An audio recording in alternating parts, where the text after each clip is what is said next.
So, Mark, one of the first things that's clear as day is the size differential between these two guys vertically. Alimanovic is significantly taller than he is.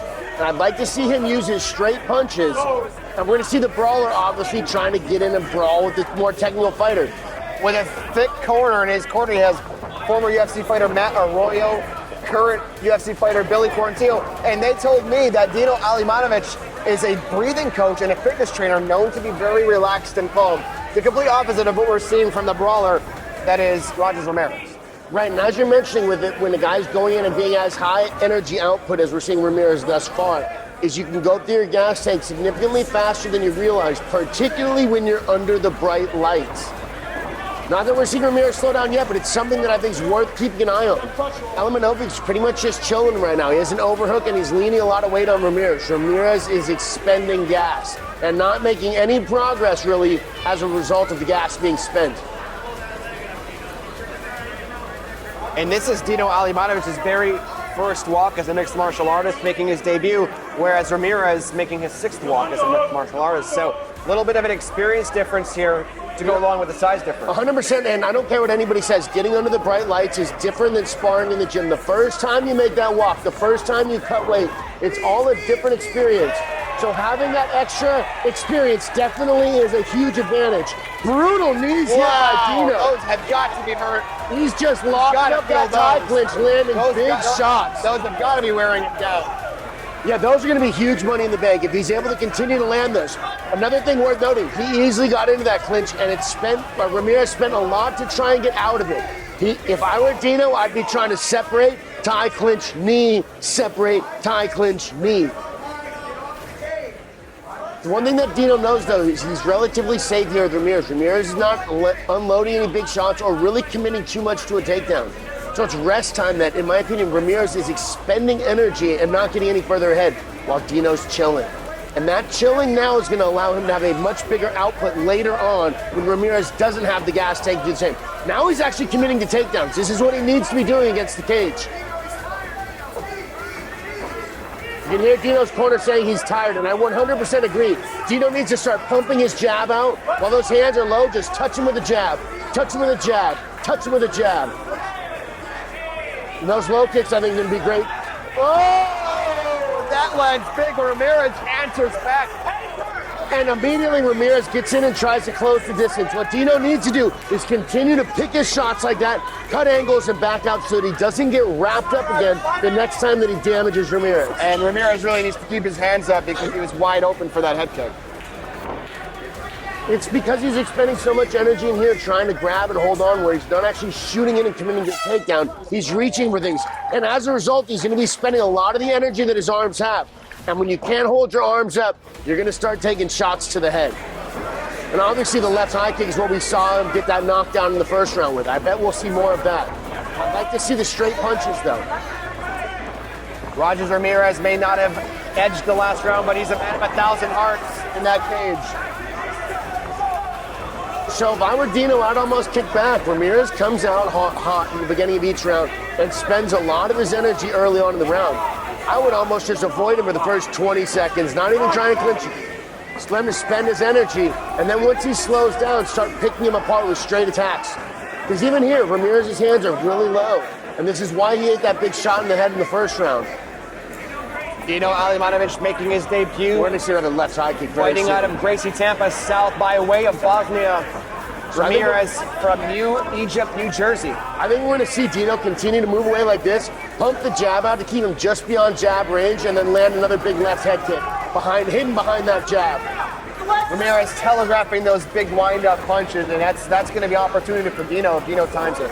And again, it's a ton of energy expenditure when you're just moving around and picking your shots versus throwing big bombs. And not just big bombs, but big bombs that miss. Ramirez has got to do something here. Here's where I would like to see the straight punches, particularly a nice two following a one or a double jab followed by a cross. That's a takedown! That was a great takedown, but he wasn't able to secure it and keep him down.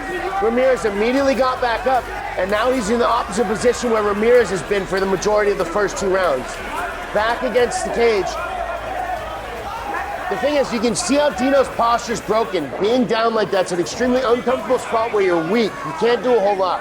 It's very smart of him to back out there. And this is where Dino wants to be at range.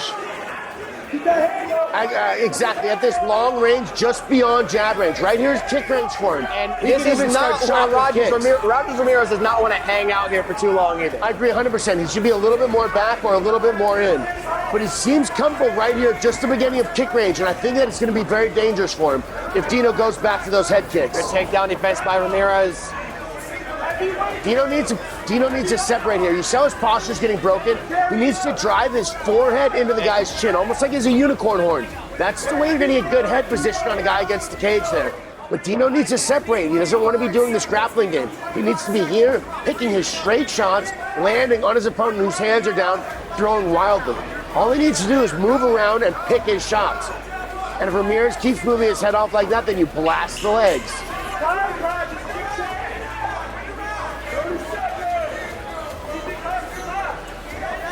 Both guys kind of conserving some energy, realizing they're about to go into the third round, which is an exhausting place to find yourself. So both guys conserve their energy there in the second round. I have it 2 rounds for Dino Alimanovic. Yeah, see, this is the jabbing. This is what I wanted to see in the second round. Him coming out, pump the jab, touch his face, touch his face, touch his face. Lead with speed and then shower with power. So one thing Dino's doing there that led him into that. He kept circling towards the power hand on Ramirez, which is why now he's circling towards it again. This is where an overhand right is the most dangerous, particularly if you throw naked leg kicks like that. And that's when we've seen Ramirez throwing the most. He's looking for it. And Ramirez wants that overhand. There it is again. I like that he's setting it up with a jab and not just trying to wind up. So he's going to need to hide it, but the thing is, if Dino keeps circling into it, he can walk himself into a shot. What he needs to do is circle himself outside the lead leg. An opponent has far less weapons to hit you with when you're outside his lead leg than if you're walking towards the power side. Yeah, something that his coaches will have to correct him on to adjust for the next fight. I'd like to see him get back to the jab. There we go. But actually throwing the jab out like he's trying to do some damage with it.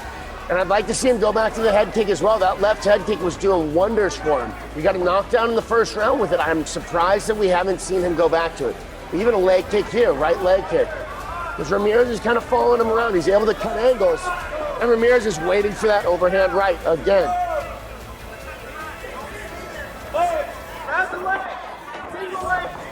There, you heard Dino's corner say, don't stay there. Immediately fights, gets himself off the cage, back in striking range, which I agree 100% with this corner. This is where he needs to be. But he cannot throw naked kicks like that right there, because if Ramirez throws one of those wild overhand rights at that time, it could be not lights out. And that overhand right is continuing to be so dangerous because he's circling into the right hand. Dino's circling into Ramirez's right hand.